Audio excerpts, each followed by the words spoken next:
Ya, ahora sí. Bueno, ¿qué tal? Muy buenas tardes con todos los presentes.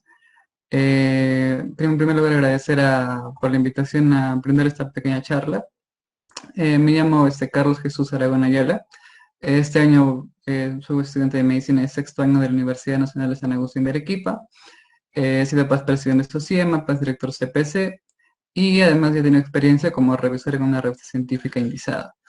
Aquí les dejo mis datos de contacto por si tienen alguna pregunta después de la charla o algún comentario que quieran realizar con total libertad, no hay ningún problema. Y el tema que voy a desarrollar en esta ocasión es el de Turnitin y publicación científica. Voy a dar primero unos lineamientos generales de cómo funciona el Turnitin, qué es, para qué se usa. No voy a andar mucho en detalles técnicos, digamos, pasos específicos de cómo entrar a la plataforma, las opciones y todo eso, principalmente porque esta es una herramienta que, digamos, requiere una licencia de parte de la universidad o de algún otro organismo y quizás en algún futuro podamos tener acceso a esta herramienta y de todos modos es importante conocerlo. Entonces, en primer lugar, Turnitin es una herramienta electrónica que básicamente lo que hace es comparar textos o emparejarlos. Su principal función, por así decirlo, es identificar similitudes o coincidencias. Lo primero que va a hacer Turnitin es, en su base de datos que tienen ellos, en sus fuentes, por ejemplo, buscan en páginas web, en revistas se han suscrito, en diferentes fuentes de información dentro de Turnitin, y lo va a comparar con un documento que nosotros le vamos a enviar, ¿no? Imagínate que tú estás, digamos, haciendo tu tesis o quieres hacer un trabajo de investigación y quieres verificar la similitud de lo que tú estás escribiendo, lo que tú has escrito, versus un cuerpo de literatura para ver qué tan similar o no es. ¿Sí? Entonces, Turnitin va a hacer eso, va a detectar qué tan similar es, qué tanta coincidencia existe. Entonces, podemos decir ahí de que Turnitin no es un programa para detectar plagios. No te dice exactamente este paper está cometiendo plagio. ¿Sí? Lo único que detecta es la similitud o la coincidencia. Es por ello que la razón de ser de Turnitin es contribuir a la detección y a la prevención de plagio. Sí, probablemente ya han tocado un poco este tema de plagio en la parte de ética en investigación o conducta responsable, pero básicamente es tratar de contribuir a que uno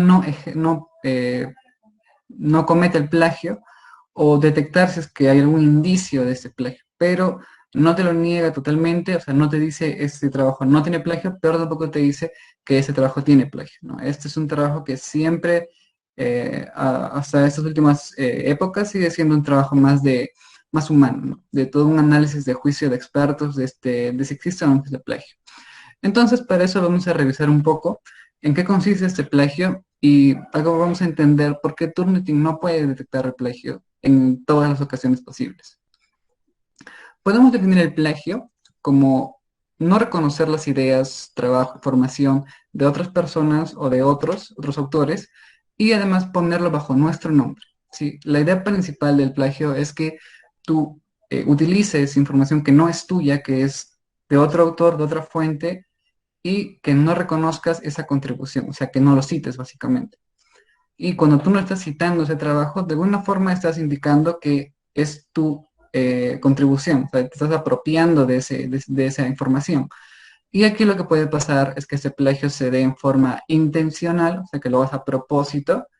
Por ejemplo, se publicó un caso donde se encontró con un investigador europeo, sí, publicaba una gran cantidad de artículos en forma muy rápida, así en un año, 2 años, una gran cantidad de artículos publicados. Se sospechó un poco, se revisó mejor el caso del que había publicado y se encontró que este autor lo que hacía era buscar artículos publicados en idiomas menos conocidos, no sé, búlgaro, serbio, persa, árabe, así idiomas que casi nadie lee en cuanto a la comunidad científica mundial. Lo escribe en inglés y lo publicó. Sí, ese es un plagio hacían totalmente descarado, por así decirlo, y donde fue totalmente intencional, ¿no? Quería sacar provecho de esta situación.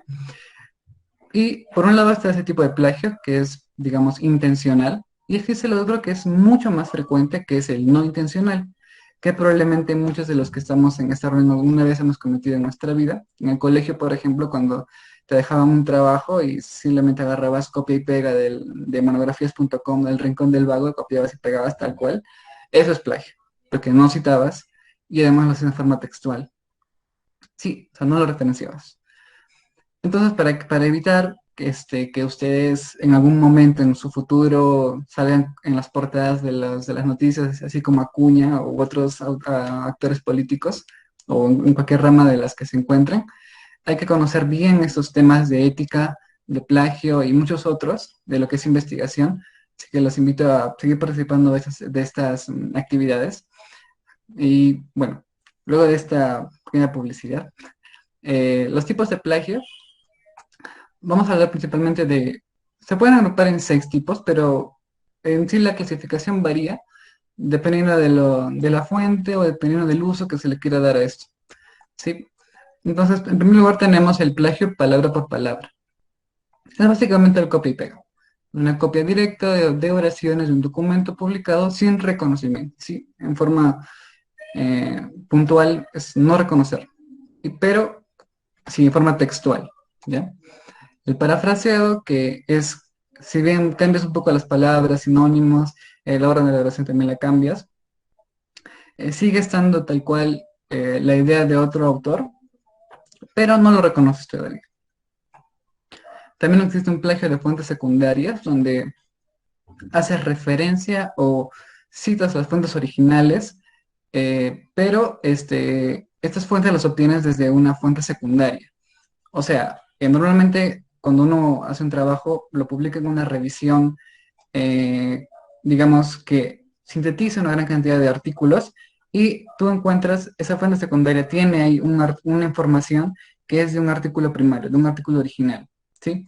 Entonces, de este artículo original, tú vas a citar el original y no citas la secundaria. Entonces, algunos consideran que eso es un tipo de plagio porque no estás citando a la fuente secundaria, que es donde realmente tú conseguiste la información y no de un primario, que fue el que la generó, por así decirlo.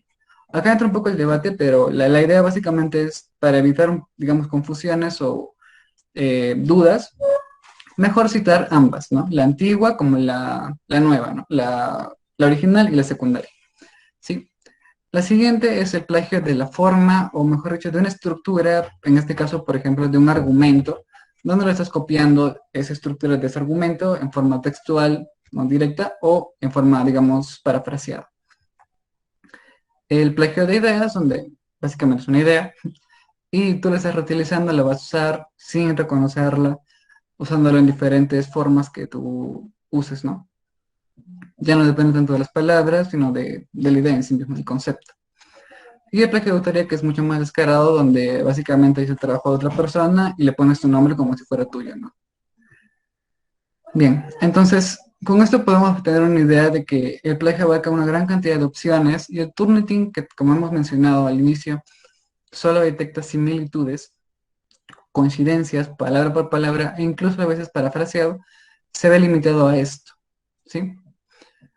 Entonces, el Turnitin te da un indicador. Su principal valor que te da es el índice de similitud, ¿sí? Este es un porcentaje que significa es el porcentaje del total del documento que tú has enviado, cuánto ha encontrado de emparejamiento, cuántas coincidencias ha encontrado, comparado a las fuentes que tiene Turnitin. Entonces, por ejemplo, de todo tu artículo, ¿cuánto de eso está en otro lado? ¿Sí? ¿Con cuánto coincide? ¿En qué porcentaje? Entonces va a detectar esas coincidencias o matches. Pero es importante entender para poder interpretar correctamente este índice que las similitudes normalmente pueden existir en una publicación. ¿Sí? Que tú tengas un índice de similitud del 50%, 40%, no significa necesariamente plagio. Puede que hayas hecho alguna de estas opciones acá, por ejemplo, una cita directa. ¿Qué es una cita directa?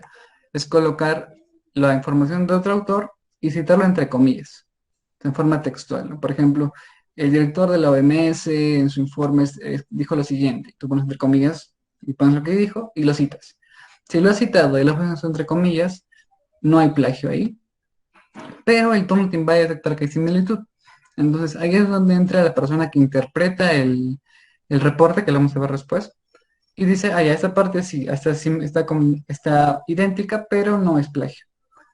También puede haber una cita indirecta donde no se ha hecho muy bien el parafraseo y no se ha modificado tanto, entonces el sistema lo detecta, dice que hay una similitud. Y acá es justamente donde entra la parte, por así decirlo, educativa del Turnitin.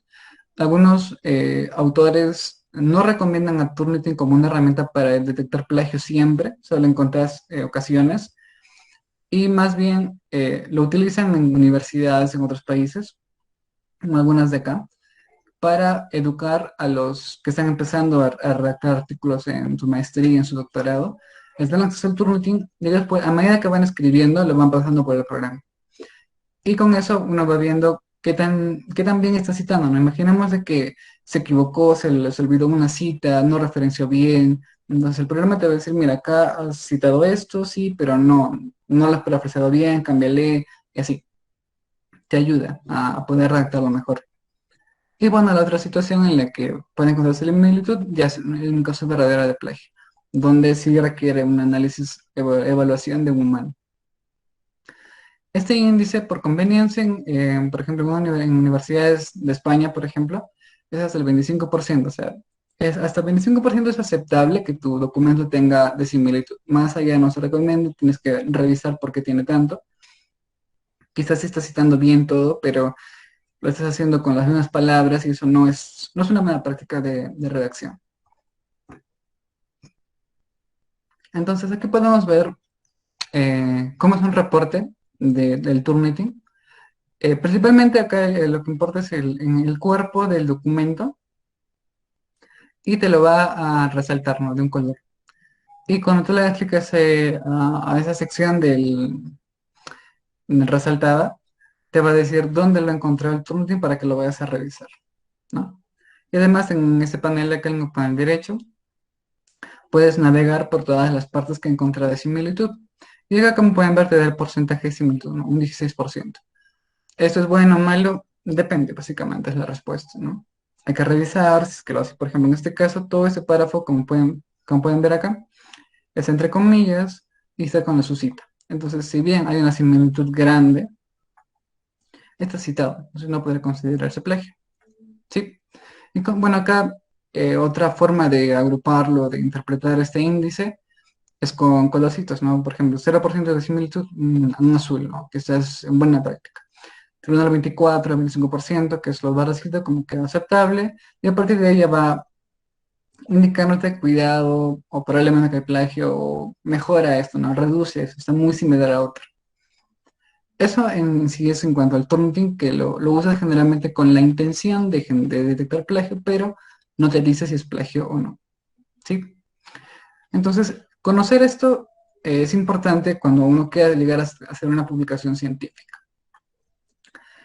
En una publicación científica, así en resumidas cuentas, o lo más general de su definición, es que tiene la intención de comunicar información científica, ¿sí? En realidad acá hay como un debate o varias posturas de qué es y qué no es una publicación científica. Algunos consideran libros, otros solo artículos, otros ciertos tipos de libros, etcétera. Pues con fines de esta presentación solo vamos a enfocarnos en las publicaciones que generalmente hablamos, los famosos artículos científicos, que como tal están publicados en revistas científicas, como la JAMA, la BMJ, la Revista Peruana de Medicina Experimental y Salud Pública, Acta Médica Peruana, etcétera, revistas científicas. Y no vamos a hablar tanto de los otros tipos de información que puedan ser discutibles, pero que también existen, ¿sí?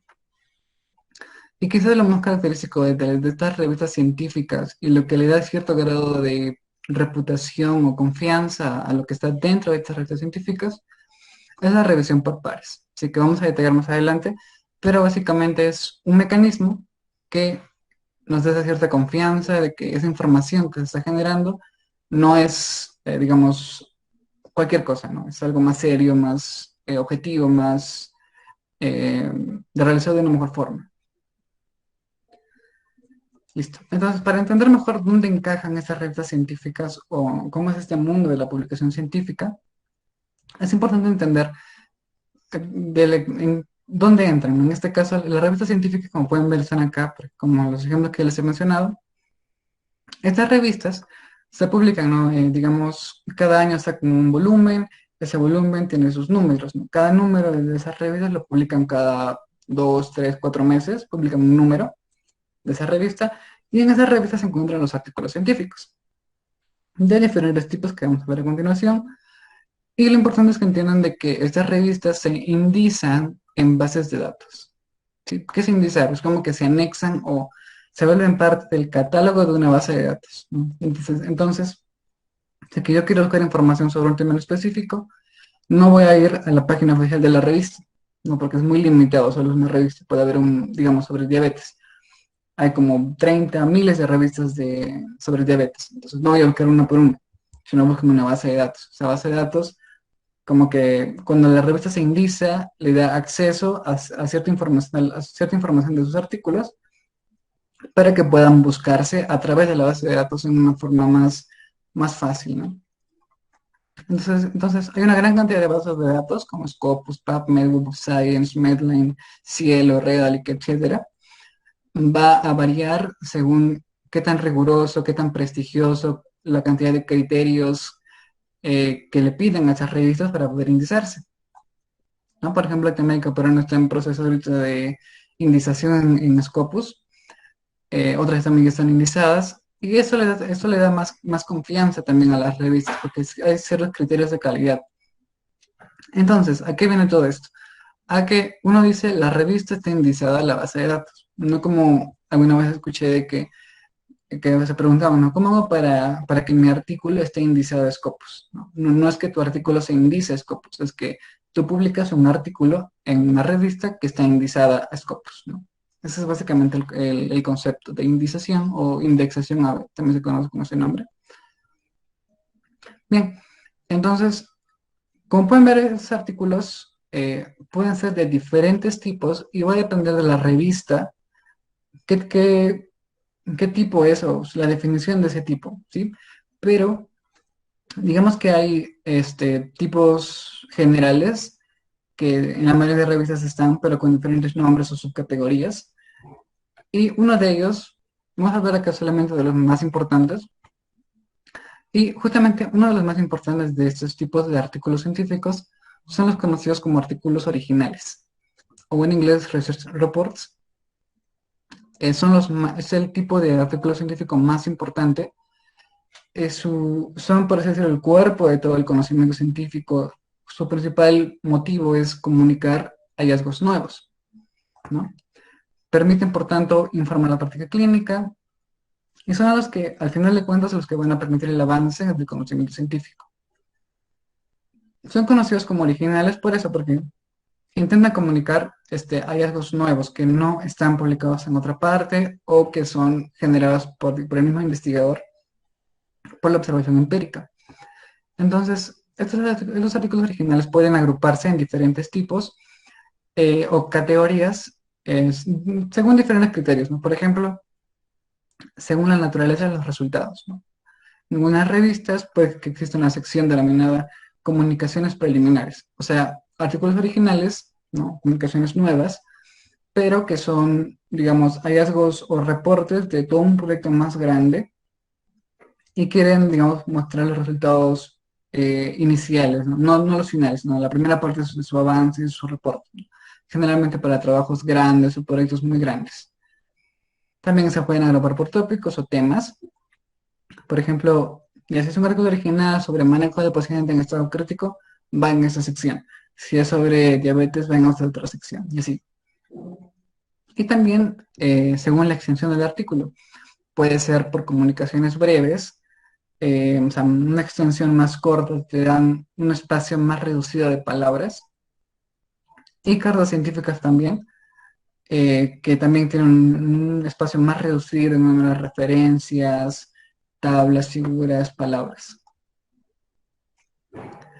Entonces, es por tanto que estos dos artículos pueden involucrar una gran cantidad de diseños o métodos, ¿sí?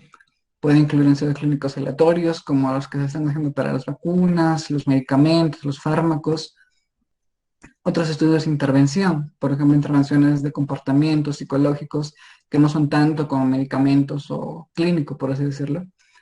Estudios de cohortes, o sea, de seguimiento de un grupo de pacientes, los observo y veo la aparición o no de un cierto desenlace. Estudios de casos y controles, donde comparo básicamente dos grupos de los enfermos, por así decirlo, o los casos contra los sanos. Investigaciones epidemiológicas, como las encuestas que pueden ser a nivel nacional o lo más local. Evaluaciones de pruebas de diagnóstico para ver qué tan preciso o qué tan exacto es un test. Modelos de pronóstico para poder evaluar qué probabilidad de que un paciente con, digamos, determinado valor de un marcador va a tener más mortalidad, menos mortalidad y en cuánto tiempo. Estudios genéticos, investigaciones de laboratorio, incluso series de casos y reportes de casos. O sea, la descripción narrativa de un paciente con el fin de comunicar un hallazgo en especial, ¿no? Un mensaje de ese reporte. Todo eso se considera un artículo original porque están comunicando información nueva que antes no se ha reportado, ¿sí? Y como tal, la forma de reconocerlos, o la forma más clásica de reconocerlos, es porque tienen un formato conocido, ¿no? Tiene su título, resumen, y además el famoso IMRIT o IMRD, ¿no? Que es de introducción, métodos, resultados y discusión, ¿no? En resumen, introducción, por qué es importante el trabajo, cuál es el problema, el objetivo, todo eso en la introducción. La metodología o cómo lo hicieron, si es que es un artículo original más extenso, puedes explayarte y hacer que sea posible la replicación. Los resultados, por ejemplo, la presentación objetiva de lo que has encontrado. La discusión, donde vas a interpretar un poco qué significan tus resultados y dónde encajan en todo el campo de la literatura sobre ese trabajo, sobre ese tema. Además de otras partes, ya como las referencias, tablas, figuras, información del artículo, como los autores, su filiación, otros indicadores, agradecimientos, material suplementario, material multimedia, declaración de conflicto de intereses, etcétera. Sí, pero el cuerpo, lo más importante es este IMRD, entonces siempre recuérdanlo. Generalmente así van a detectar que es un original, pero bueno, no basta con eso, ¿no? Hay que revisarlo y ver si es que en verdad cumple o no cumple con ser un artículo original. Bien, entonces, además, al ser, digamos, el cuerpo más importante de artículos dentro de una revista, muchas de estas sugieren que uno use guías de reporte, ¿no? Hay guías internacionales publicadas que te dicen, dependiendo del tipo de arte, del diseño, de la metodología, usa esta guía donde están ciertos parámetros que te dicen, oye, tienes que mencionar esto, eh, dependiendo del tipo, ¿no? Varios aspectos clave para poder entender mejor el artículo, poder hacer una buena lectura crítica, evaluarlo adecuadamente, etc. Entonces, por ejemplo, para ensayos clínicos hay una guía que se llama Consort, para estudios observacionales, STROP, que deberían conocerlo porque es uno de los más, de los que probablemente pues van a revisar más porque hacemos más trabajo observacional como estudiantes, pero en el futuro podemos hacer también ensayos clínicos, también se pueden hacer metaanálisis. En este caso la guía se denomina Prisma.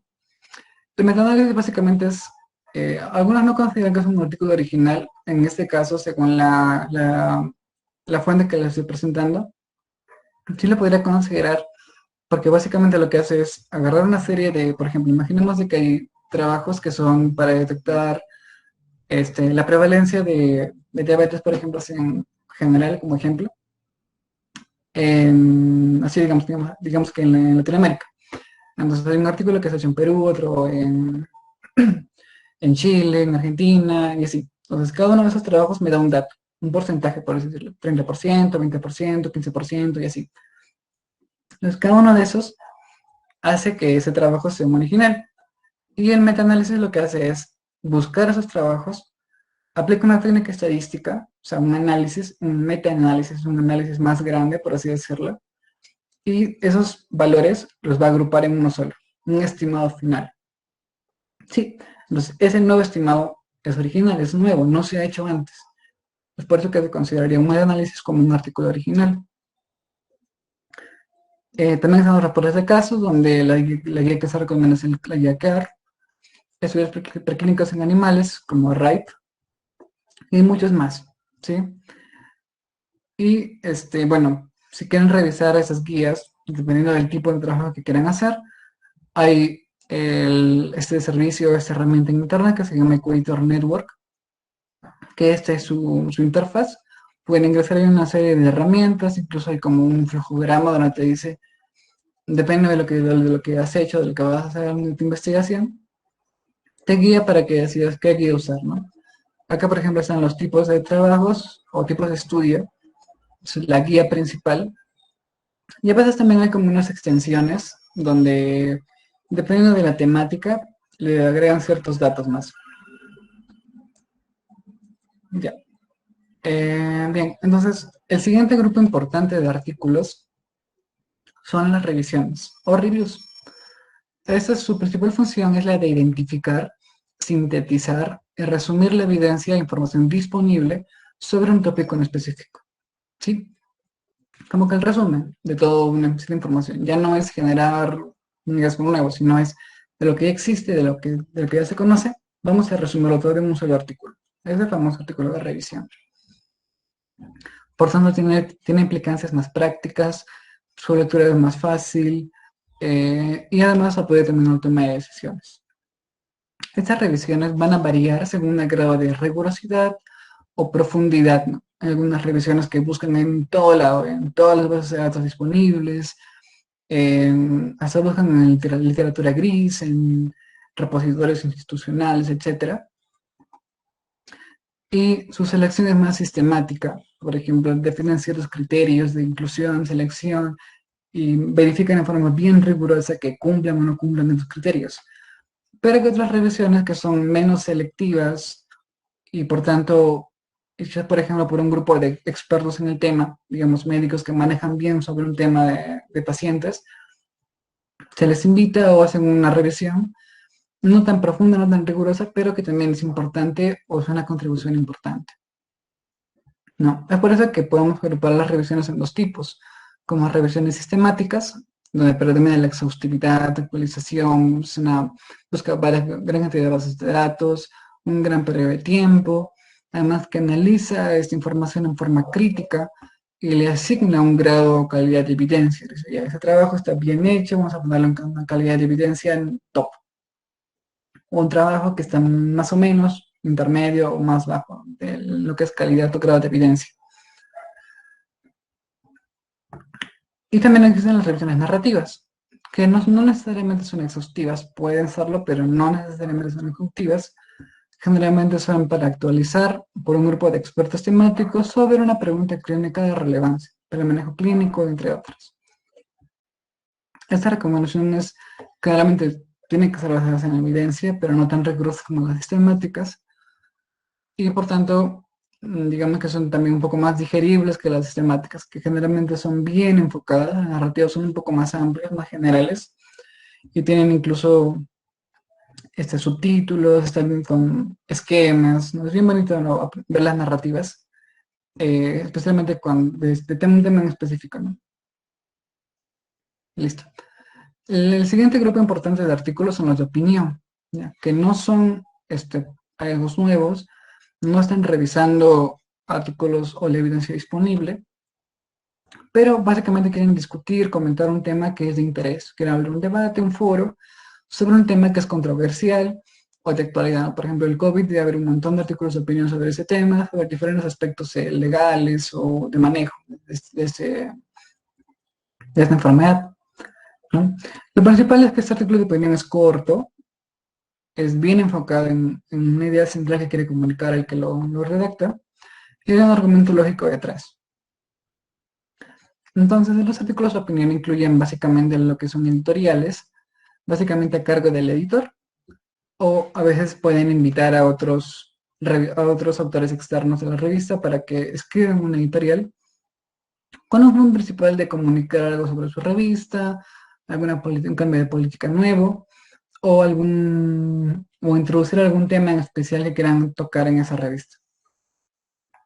Otros están, por ejemplo, los puntos de vista o perspectivas, unas revistas donde se intenta dar el enfoque, dos enfoques, ¿no? Por ejemplo, sobre un tema controversial, ver el lado, digamos, digamos, por ejemplo, del aborto, por ejemplo, a favor del aborto, en contra del aborto, ver un punto de vista de por qué sería bueno y un punto de vista de por qué no, analizar esos dos puntos de vista, esas perspectivas, y así analizar o, digamos, difundir o dar a conocer este conocimiento. Por otro lado, tenemos las reflexiones personales, que tiene que ver más con que un autor o un profesional, un estudiante puede brindar una anécdota, un evento que ha pasado en su práctica, que considere de interés y que genere, digamos, una enseñanza o una reflexión, como dice su nombre, pero más como algo, una vivencia personal, ¿sí? Por ejemplo, de cómo lo vive un médico en zona rural sobre el manejo de un paciente, o qué enseñanza le dejó tratar con un paciente que estaba a punto de morir, que ya no quería más medicamentos, pero que prefería la compañía de sus familiares, etc. Hay una gran cantidad de artículos de ese tipo que son interesantes también para revisar. Y otra parte importante es la de correspondencia. O sea, es, digamos, brinda principalmente un mecanismo para que el lector que lee lo que publica la revista envíe un comentario, una pregunta, una crítica, entre otros, sobre un artículo que ha sido publicado en la revista, ¿no? Entonces, por ejemplo, ustedes pueden entrar a una revista, un artículo, lo leen, y de repente les surge, ¿cómo ha hecho este autor para seleccionar a este paciente? O me parece que no queda muy claro cómo ha medido esta variable, o si no puede decir, esto está mal, debe ser así. Entonces, ahí es donde el lector escribe una carta, generalmente, una carta al editor, comunicándole, no, he leído este artículo, está muy interesante, pero creo que esto falta aclarar, esto me parece que está mal, etcétera, ¿no? Es este foro, este medio, este canal de comunicación, que es muy importante, porque incluso es un estándar en lo que son revistas que tienen que tener una sección de correspondencia. ¿Por qué? Porque permiten una revisión post publicación. Vamos a ver a posterior que ya existe de por sí mismo, hay una revisión prepublicación, que tiene una cierta serie cantidad de características, pero también es importante que los lectores lo analicen, y esto hace que la comunicación sea más abierta, más transparente, ¿no? Fomente el diálogo. Y de alguna forma, si es que se le hace una pregunta, un comentario, una crítica a algún autor, este de alguna forma tiene la responsabilidad de responder o de dar una réplica a esos comentarios. Entonces, en esta parte de correspondencia, incluye cartas al editor, la réplica del autor a esa carta, o también a veces las cartas científicas, que son como una carta al editor, pero es como un artículo original, pero más conciso, ¿no? Que ya lo hemos visto en el artículo original, depende un poco de dónde encaja como correspondencia, como original, generalmente como correspondencia, pero básicamente es un hallazgo nuevo, pero en un reporte bien conciso. Entonces, como dije, esos tipos y sus características, su definición y todo eso, depende principalmente de la revista. Acá les traigo un ejemplo de la revista peruana de Medicina Experimental y Salud Pública, que tiene, estos son sus tipos de artículos: editorial, artículo original, original breve, revisión, un simposio, que es como un foro, como un artículo de opinión, artículos especiales, reportes de caso. Por ejemplo, acá tienen historia de la salud pública, cárcel editor, etc. Entonces, dependiendo de cada uno de estos tipos o sección editorial, tienen qué cantidad de palabras, de figuras, de referencias, ¿no? Esto sí o sí hay que revisarlo cuando quieren enviar un trabajo a una revista, revisar bien las instrucciones para los autores en lo que es política editorial o sección editorial, y ver qué nos piden, todos sus requisitos. Sí, y ya para terminar, comentarles un poco del proceso editorial, de cómo es que desde que tú haces tu trabajo, ¿no? Tu manuscrito, cómo es que se llega desde ese inicio hasta el momento en que se publica, hasta que ya esté con su DOI, con su publicado en la página de la revista, o ya esté en PubMed, en Scopus, ¿no? Bien, entonces acá tenemos la primera parte como autores, donde tenemos ya nuestro manuscrito, nuestro artículo redactado, ya está listo, lo hemos revisado por varias personas, usando comentarios, lo hemos arreglado de que ya está listo. Luego hay un proceso muy importante que es la selección final de la revista. Este es un paso muy importante cuando quieran enviar trabajos, seleccionar bien la revista, porque puede que su trabajo esté muy bien hecho, tenga su metodología perfecta, está muy bien justificado, todo bien redactado, está perfecto, pero la revista lo rechaza. ¿Por qué lo rechaza? Porque no cumple con lo que la revista quiere comunicar, no es su temática. Entonces debería explicarlo en otra revista. Entonces te quita tiempo eso. Entonces es muy importante que puedan seleccionar bien la revista. No hay ciertas recomendaciones que no vamos a dar ahora, pero sería cuestión de revisar eso un poco más de cuidado.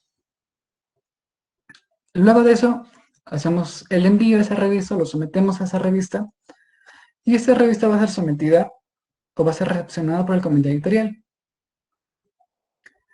Entonces, el comité editorial viene a ser como el cuerpo o la unidad principal dentro de una revista, ¿sí? Entonces, cuando se recibe este manuscrito, el comité editorial le va a asignar un código.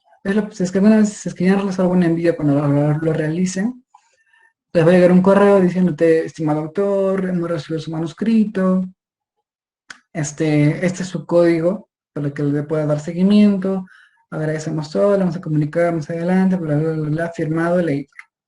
Sí, eso es básicamente la asignación de ese número o código, ese identificador. Luego de eso pasa como que una revisión general, ya por parte del comité editorial, y va a revisar, digamos, aspectos básicos, ¿no? Este tema va acorde a lo que estoy publicando en mi revista, están cumpliendo con las normas de los autores, digamos que te pedían que solo puedes publicar estas 5 figuras, pero te mandaste 10 figuras, entonces ese primer filtro lo va a detectar y lo va a rechazar. Te va a enviar un correo diciendo o que lo corrijas y que lo reenvíes, o ya te lo rechaza básicamente.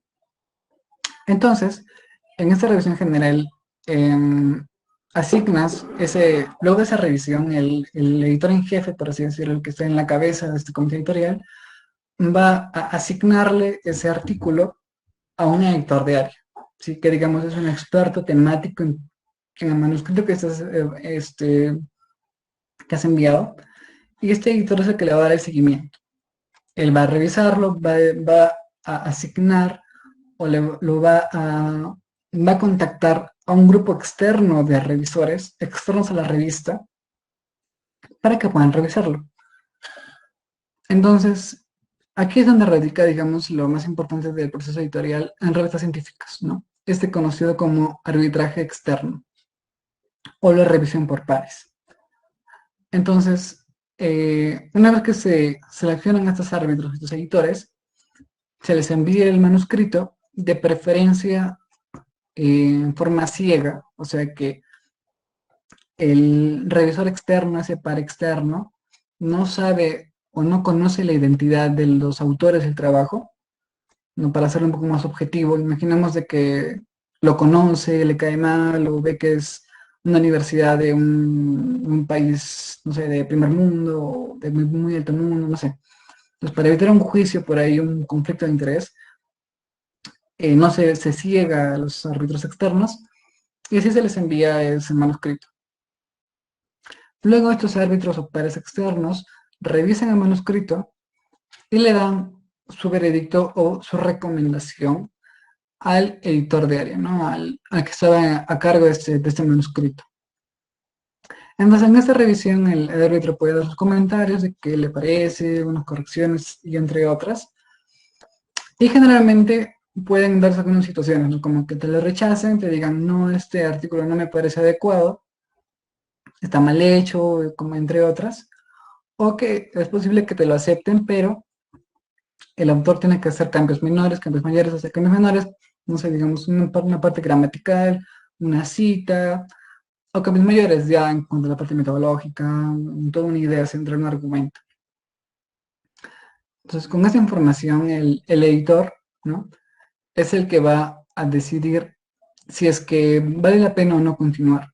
Si es que el editor, basándose en lo que le han dicho los árbitros externos, dice, ya, ese trabajo vale la pena, sí, se puede mejorar esto un poco, ya, entonces vamos a colocarle como posible aceptación, ¿no? Le damos cambios menores, mayores, solicitamos la modificación al autor, te envían un correo o ya, digamos, más personalizado en una plataforma, donde te dicen, aquí están tus comentarios, mejóralo, corrígelo, ¿no? Entonces ahí tú recibes ese manuscrito, lo revisas, lo arreglas, se lo envías al editor de nuevo a través de la plataforma correo, el editor lo revisa, si vale la pena o no ya, y lo acepta finalmente, ¿no? Esa es, digamos, la vía, que generalmente puede durar hasta desde un mes, o sea, te lo pueden rechazar rápido en un día, 2 días, en la revisión general, si es que ven que no vale la pena, o pueden demorarse hasta 2, 3, 4, 6 meses o hasta un año,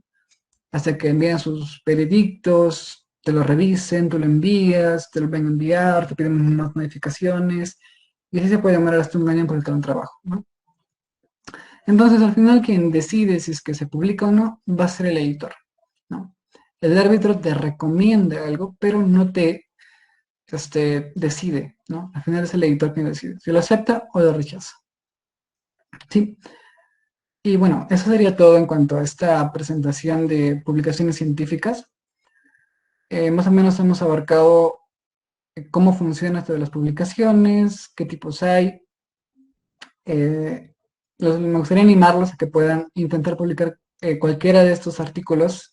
Como estudiantes de medicina, hay mucho potencial y hay muchas herramientas y facilidades que estamos teniendo en esta época que hace posible que podamos publicar. Y bueno, ya para otra ocasión será hablar un poco de la importancia de publicar, pero más allá de que puedas contribuir a lo que es el conocimiento científico, va, por así decirlo, a mejorar tu perfil de salida, de como cuando egresas de la universidad, ¿no?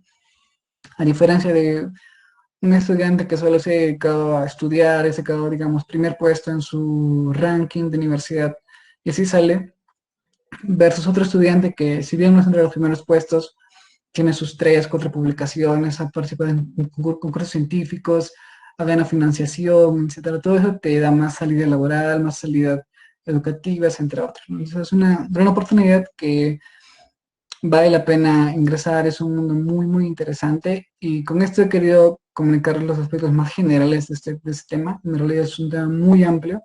Habría mucho que hablar de correspondencia, cartas al editor es un tema muy importante, muy interesante. Hay todo un taller de cómo hacer una carta, sus roles, cómo escribirlo. Pero con esto ya creo que tienen una idea general de ese tema. Y bueno, no sé si es que tienen alguna pregunta, una duda, con mucho gusto.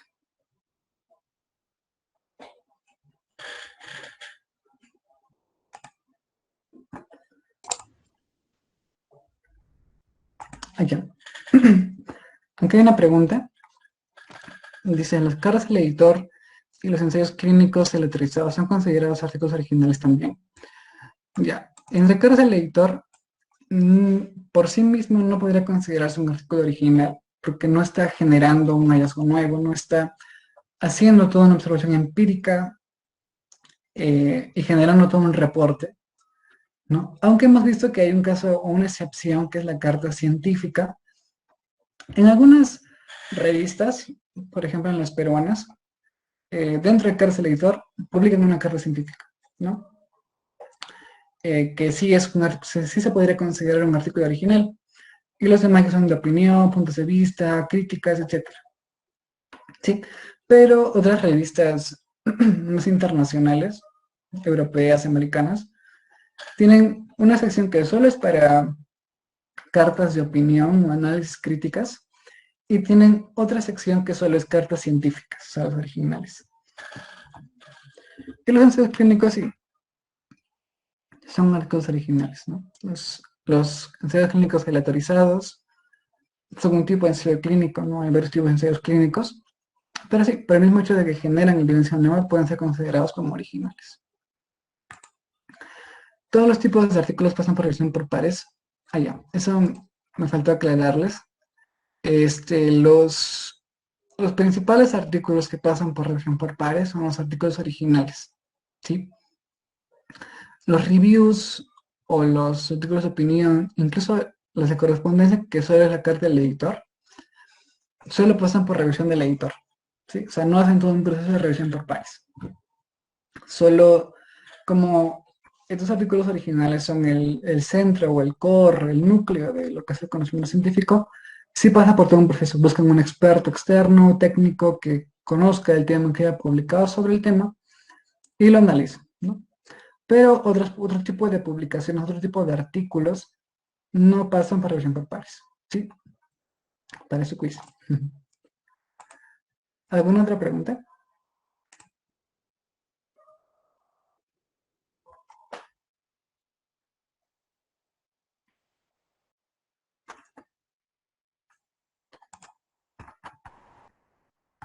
Bien. De todas formas, cualquier duda que tengan me pueden escribir con toda confianza, no hay ningún problema. Y bueno, de todas formas agradecerle la invitación y espero que este charla haya sido de provecho, ¿no? Muchas gracias a todos. Gracias, Carlos. Realmente fue una buena ponencia. Sabes que esperamos contar contigo en las siguientes actividades. Y claro, también agradecer al público presente por estar aquí el día de hoy.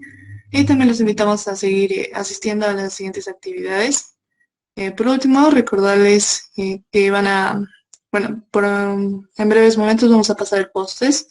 Tienen que llenarlo y para ello tener un plazo de 20 minutos.